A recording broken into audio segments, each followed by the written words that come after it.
New year, same thirst for fictional characters. We've done 2 videos like this before, okay? One, just talking about fictional crushes. Another, deep diving into the archetype of the historical himbo and like the nuance and effect it's had on me. So let's just get into it. To start, we have 2 characters that had a small amount of screen time, but had a big impact. Firstly, Sandy B's first husband in the titular film Practical Magic, okay? Michael. We have this Faith Hill moment.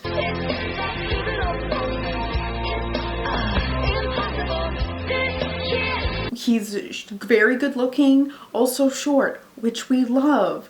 He has the beard, okay, to show the passage of time. Hello. And then the scene where he's like dancing with his family.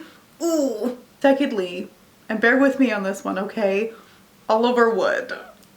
I'm very interested in the idea of somebody being very into a sport, but not being in any way like a jock or particularly buff, okay? And I understand that part of his characterization is that he is so into Quidditch that he's like impossible to date. So this means that instead of being emotionally unavailable in like the shitty usual way, okay, he's a very kind, nice, young man who is so oblivious to everything else because he's so into his passion, and I'm intrigued.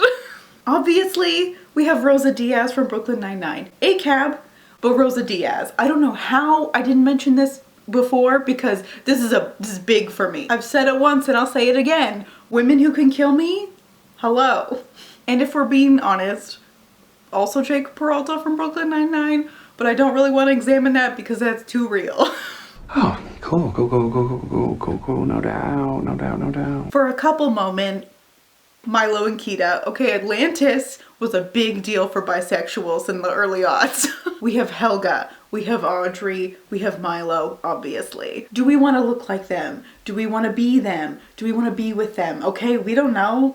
But in this case, specifically, how do I become a part of this relationship, okay? Where do I sign up? Where do I join? I saw you from across the bar and I really dig your vibe. Can I buy you a drink, okay? Turning the tables. Stanley Tucci as Paul Child in Julia and Julia, a film that is very important to cinema in general and also me specifically. Let me explain. So this all started back in like 2015 when I read an article from The Toast called If Stanley Tucci Were Your Boyfriend, written by Daniel Ortberg. And after reading that article, I felt a genuine sense of loss, okay?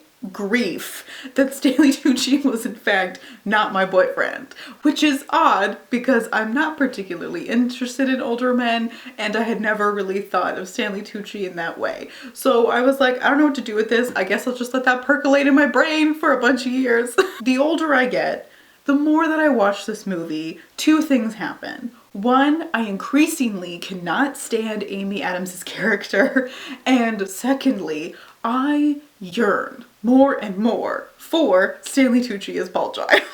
Because I deserve this level of support and care and tenderness and kindness, and he's just so solidly there. Does he make me want to do belly button shots of expensive wine that he's educated me about off of his body? Maybe. I will neither confirm nor deny. To preface this next one, I am not a furry, which I recognize is not a great place to start this off. Nicholas Holt as Beast in human form in the X-Men really did it for me in the 2010s for some reason, so I just thought I'd mention it. Similar in vibe to Rosa, we've established I have a type, okay? Is Zipporah from The Prince of Egypt, the animated film. I love her, okay? We are first introduced to her by her decking the shit out of Moses upon first meeting him. Hi, hello, where do we get married? I love this woman so much. She is everything. She's perfect. We need to take a second to talk about the women of A Knight's Tale, because my favorite subgenre of movie is early 2000s does medieval, especially when there are early 2000s influences into the design and execution of the film. There are so many of these, okay? Ever After, Ella Enchanted, Shrek, okay, the list goes on. This one, however, is cinematic perfection, I think we could probably call it objectively. First we have Jocelyn, who is like the main love interest, and even though she's not like particularly my vibe, she is incredibly gorgeous and has some absolutely wild outfit choices. Particularly the black sheer dress J-Lo moment had me confused as a young person, okay? Wow. Jocelyn's little companion is Christiana, okay, who is so gorgeous, so pretty, love, beautiful hair, okay, her little freckles and that accent, oh, so good. Kate is a bad bitch who looks amazing in green. I love her, okay, a woman blacksmith. Please and thank you, okay? I'm on the verge of writing fan fiction about me and this character because I have thought about exactly who I would have been in the medieval period, okay? And it's a very mysterious daughter of a merchant who's definitely a witch. We're talking lots of purple. We're talking constant companion of a raven on my shoulder, all right? I think we would do great. It's very romantic though. Are you a woman or a blacksmith? Sometimes I'm both.